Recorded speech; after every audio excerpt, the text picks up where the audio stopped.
Hello dear students, स्वागत है आपका आपके अपने ही यूट्यूब चैनल पे। आज के वीडियो में हम बात करने वाले हैं क्लास 10 की विज्ञान की वर्कशीट नंबर 12 पर। आज का हमारा टॉपिक है रासायनिक अभिक्रियाएं एवं समीकरण। देखिए क्या होता है ये अभिक्रियाएं, क्या होता है समीकरण, आइए जानने की कोशिश करते हैं। तो रासायनिक अभिक्रियाएं हैं यानी कि रसायन में होने वाली या रसायन से होने वाली अभिक्रियाएं आप क्रिया समझिए, जो क्रिया होती है, कार्य किस तरह से कार्य करते हैं, मिलते हैं, जुलते हैं, मिलकर कुछ नया बनाते हैं वगैरह वगैरह, इसमें ये सभी चीज़ें आ जाती हैं और कहलाता है अभिक्रिया। समीकरण के इक्वेशन जो कि आप मैथ्स में पढ़ते हैं वही वाली समीकरण है, लेकिन रसायन के रूप में, रसायन से बनने वाली समीकरण। चलिए शुरू करते हैं। देखिए, तो ऐसे परिवर्तन जिनमें नए गुणों वाले पदार्थों का निर्माण होता है उन्हें हम रासायनिक अभिक्रिया कहते हैं। जैसे कि ऐसे पदार्थ जो कि किसी रासायनिक अभिक्रिया में हिस्सा लेते हैं उन्हें अभिकारक कहते हैं। अब मान लीजिए मेरे पास था एक लकड़ी का टुकड़ा। मान लीजिए मेरे पास था एक लकड़ी का टुकड़ा। देखिए ये रहा मेरा लकड़ी का टुकड़ा, लकड़ी है। फिर मैंने क्या करा, आग, ये आग से मैंने इस लकड़ी के टुकड़े को जला दिया। मैंने इसको इसके ऊपर रख दिया तो लकड़ी का टुकड़ा जल गया। लकड़ी का टुकड़ा जल गया तो पीछे क्या बचा? पीछे बची बेटा राख, पीछे बची राख। अब देखिए ये जो राख है कहाँ से आई? इसी लकड़ी से आई। कैसे आई? जब लकड़ी और आग मिली तो राख बनी। ठीक, अब लकड़ी क्या है? लकड़ी मेरा कार्बन है। आग क्या है? आग ऑक्सीजन के होने से तो ही जलती है, तो आग में ऑक्सीजन थी। प्लस मतलब हुआ क्या, आग ने ऑक्सीजन और कार्बन को जोड़ा। जब ये दोनों जुड़ गए साथ में, तो क्या बना? तो बना कार्बन डाइऑक्साइड, CO2। और भी कई सारा पदार्थ बनेगा, लेकिन इस पदार्थ को ध्यान में रखिए। एक पदार्थ मेरा क्या बना? कार्बन डाइऑक्साइड बना। कैसे बना? कार्बन और ऑक्सीजन से बना।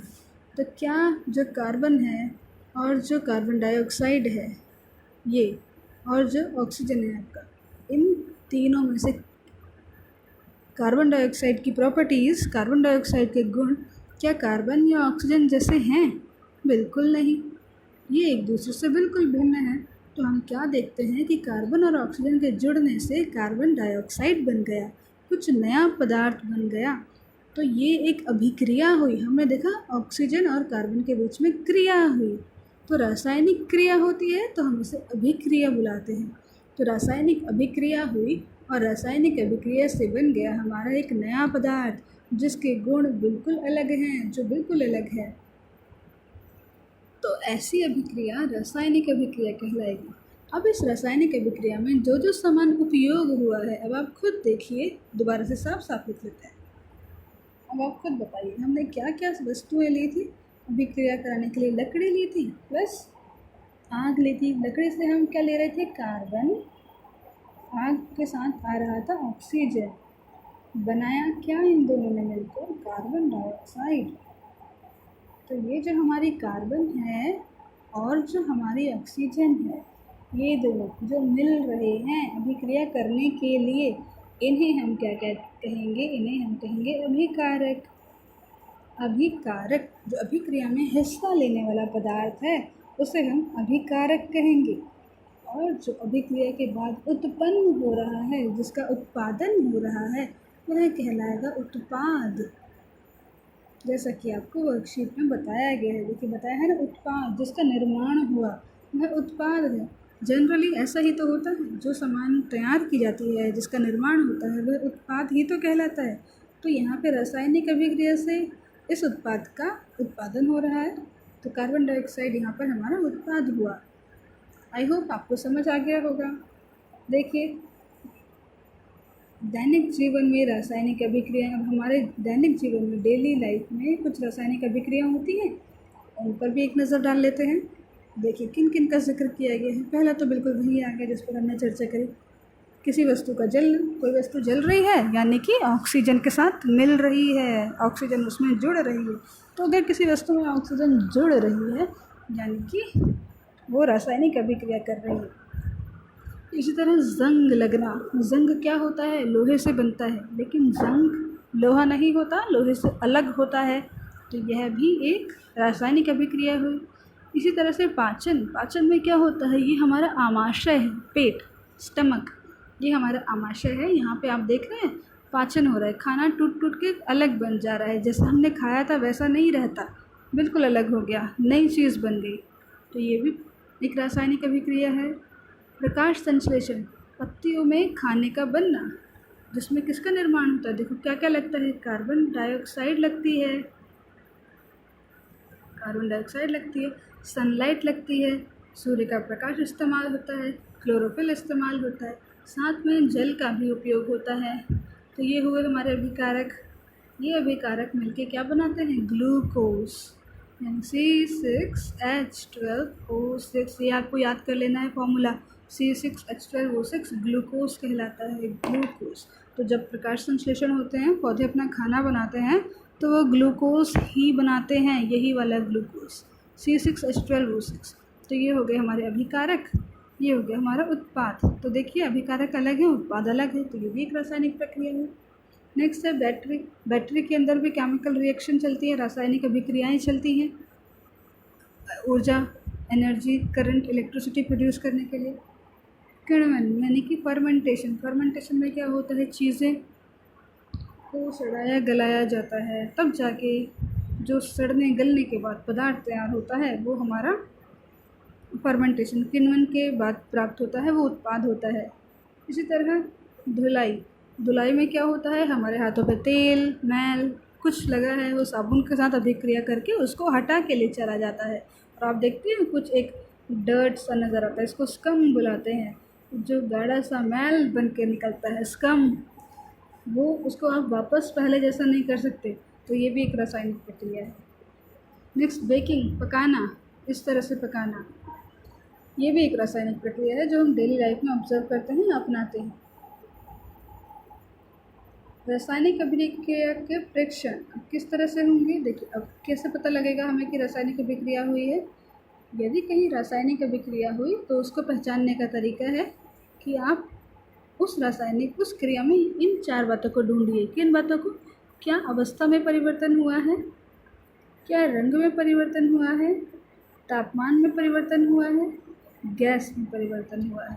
यदि गैस, ये सारी चीज़ें होनी चाहिए, ठीक है, या कुल मिला के 2-3 होने चाहिए। केवल अवस्था में परिवर्तन की बात करें तो ये रासायनिक अभिक्रिया में नहीं आएगा, लेकिन अवस्था में परिवर्तन के साथ साथ मान लीजिए तापमान में भी वृद्धि हो गई, तापमान में परिवर्तन हो गया, साथ में गैस का भी उत्सर्जन हुआ, तो पता लगेगा कि गैस बन रही है। यानी कुछ चीज़ों मिलने से पहले तो नहीं थी गैस, अभी बनी है, यानी एक उत्पाद है ना गैस। तो उत्पाद कहाँ निकलेगा? जब रासायनिक प्रक्रिया होगी तभी तो उत्पाद भी बनेगा। तो इस तरह से हम पता लगा सकते हैं कि क्या रासायनिक अभिक्रिया यहाँ पर हुई कि नहीं हुई। देखिए कुछ एग्जाम्पल दिए हमें रासायनिक परिवर्तन को प्रदर्शित करने की शब्द समीकरण के जरिए। देखिए ये रहा,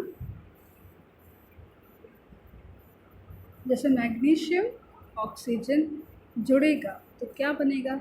मैग्नीशियम ऑक्साइड, ठीक है। अब ये आपको ऐसे याद नहीं होगा, यहाँ देखिए मैग्नीशियम का सिंबल, मैग्नीशियम का प्रतीक क्या है? Mg, ऑक्सीजन का प्रतीक है O2, ऑक्सीजन गैस है, तो बनेगा क्या? MgO, MgO बन जाता है, दैट इज मैग्नीशियम ऑक्साइड। तो हमने क्या देखा? हमने लिया था मैग्नीशियम, हमने लिया था ऑक्सीजन, बन गया हमारा मैग्नीशियम ऑक्साइड। तीनों चीज़ें भिन्न हैं, तीनों अलग हैं, और 2 अभिकारक थे हमारे और 1 हमारा उत्पाद है। तो इस तरह से हमने देखा कि एक रासायनिक समीकरण में किस तरह से अलग अलग अभिकारकों को साथ में रखा जाता है और उत्पाद को बना के दिखाया जाता है। तो उसमें ध्यान क्या रखना है, जब हम शब्द समीकरण की बात करेंगे तो हम शब्द लिख के अपनी समीकरण को समझाते हैं कि क्या उत्पाद रहा था, क्या उत्पाद बना और क्या अभिकारक रहा होगा। जैसा कि आप फर्स्ट इक्वेशन में यहाँ देख सकते हैं, हमने नाम लिखा है मैग्नीशियम, जमा ऑक्सीजन, जो कि दे रहे हैं मैग्नीशियम ऑक्साइड, पूरा पूरा नाम। लेकिन जब आपको बहुत सारी अभिक्रियाओं के बारे में पढ़ना है, लिखना है, तो आपके पास इतना समय नहीं है कि आप एक एक का पूरा पूरा नाम लिखें। तो हम क्या करेंगे, हम रासायनिक समीकरण लिखेंगे। इनके हमें प्रतीक पता हैं तो हम इनके प्रतीक लिखेंगे। जैसे मैग्नीशियम का Mg होता है तो Mg लिख दिया, ऑक्सीजन का O2 लिख दिया और बन के दिखा दिया हमने, MgO मैग्नीशियम ऑक्साइड बनाकर दिखा दिया। तो इस तरह से रासायनिक समीकरण भी आपको आने चाहिए। रासायनिक समीकरण में ही हम ज़्यादा बात करेंगे। अब देखें रासायनिक समीकरण एक्चुअली होती क्या है। तो ये रासायनिक अभिक्रिया, देखिए रासायनिक अभिक्रिया रासायनिक समीकरण द्वारा निरूपित की जाती है। जैसे कि मैंने आपको समझा दिया, हमारी क्या अभिक्रिया हुई उसको हम रासायनिक समीकरण के द्वारा समझा देते हैं कि क्या अभिकारक रहा, किसके साथ वो जुड़ा और उसने क्या उत्पाद दिया। तो रासायनिक समीकरण में तत्वों के यहाँ पे हमने प्रतीक लिए या अभिकारक और उत्पादों के रासायनिक सूत्र ले लिए। उनकी भौतिक अवस्था भी साथ में लिखी जाती है कि ये तरल अवस्था में है, ये गैस अवस्था में है या ये सॉलिड ठोस अवस्था में है। रासायनिक अभिक्रिया में आवश्यक परिस्थितियाँ जैसे कि ताप, दाब, उत्प्रेरक आदि की तीर के निशान के द्वारा ऊपर या नीचे दर्शाया जाता है। अब ये जो हमने तीर का निशान लगाया है, इस तीर के निशान के साथ हम तापमान बताते हैं। इसको जनरली हम हीट बताते हैं कि तापमान दिया, गर्मी दी है, इसको डेल्टा बुलाते हैं और ये दिखाता है तापमान दिया गया है।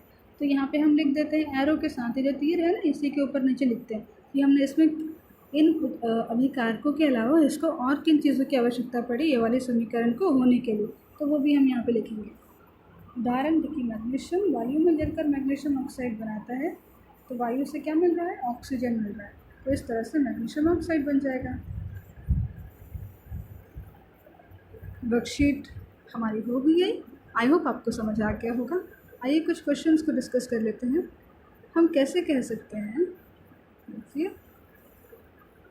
हम कैसे कह सकते हैं कि किसी परिवर्तन में रासायनिक अभिक्रिया हुई कि नहीं हुई, कैसे कह सकते हैं। अभी हमने थोड़ी देर पहले प्रेक्षण देखे कि किस आधार पर हमको पता लग सकता है, अवस्था में परिवर्तन के साथ साथ गैस की उत्पत्ति, ये तापमान में परिवर्तन, रंग में परिवर्तन, ऐसे 2, 3, 4, एक अकेला नहीं, 2, 3, 4 चीज़ें देखने को मिलेंगी, तो आप कह सकते हैं कि रासायनिक अभिक्रिया हुई। देखिए 2, 3, 4 भी बट यहाँ देखने की ज़रूरत है, क्योंकि ऊपर वाला जो है हमारा एक भौतिक परिवर्तन को बताता है, अदरवाइज़ ये नीचे वालों में देखने को मिलेगा तो एक भी चलेगा, एक से भी हम बता सकते हैं कि रासायनिक अभिक्रिया हुई। नेक्स्ट है, निम्नलिखित क्रियाओं में से रासायनिक परिवर्तनों को छांट कर लिखिए, बताना है कहाँ रासायनिक परिवर्तन हुआ कहाँ नहीं हुआ। जैसे प्रकाश संश्लेषण की क्रिया है, बिल्कुल रासायनिक परिवर्तन है। पानी का उबलना एक रासायनिक परिवर्तन नहीं है। कागज़ का फाड़ना रासायनिक परिवर्तन नहीं है। इनको वापस पहले जैसा किया जा सकता है तो यह रासायनिक परिवर्तन नहीं है। दूध से दही बनना, जो दही बन गया उससे वापस से दूध नहीं बना सकते, तो एक रासायनिक प्रक्रिया है। दिए गए रासायनिक अभिक्रियाओं में अभिकारक एवं उत्पाद लिखिए। देखिए कैल्शियम कार्बोनेट में मिलकर कैल्शियम ऑक्साइड बनाया, तो अभिकारक क्या रहा, कैल्शियम और कार्बन डाइऑक्साइड मिलकर क्या, calcium carbonate, calcium oxide plus carbon dioxide. ये तो रिएक्शन हमारी रिवर्स में जा रही है, कैल्शियम कार्बोनेट टूटा है, ये एक डिकम्पोजिशन रिएक्शन, तो कैल्शियम कार्बोनेट रहा हमारा CaCO3 और इसने क्या बना दिया, कैल्शियम ऑक्साइड यानी कि CaO और कार्बन डाइऑक्साइड CO2।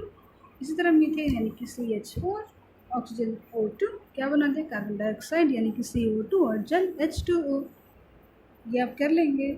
उदाहरण दीजिए, रासायनिक अभिक्रिया जिसमें गैस उत्सर्जित होती है, रासायनिक अभिक्रिया जिसमें किसी पदार्थ में परिवर्तन होता है, रासायनिक अभिक्रिया जिसमें तापमान में परिवर्तन होता है, ये आप कर लेंगे।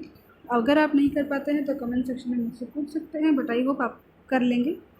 फिर भी आप कोई दिक्कत पाते हैं तो मुझसे अवश्य ही कमेंट सेक्शन में पूछ सकते हैं। नेक्स्ट क्वेश्चन है हमारा, अंजलि की मम्मी गर्मी में गूंधा आटा फ्रिज के बाहर रखकर भूल गई। सुबह देखने आटे में कुछ परिवर्तन दिखाई दिए। यह परिवर्तन अब बताइए भौतिक है या रासायनिक। तो ये सोचिए, ये जो परिवर्तन हुआ, अब क्या आप इस परिवर्तन को रिवर्स कर सकते हो, पहले जैसा एकदम अच्छा वाला आटा सुबह हम देखते हैं ना बदल गया, क्या उस आटे को पहले जैसा बनाया जा सकता है? बिल्कुल नहीं।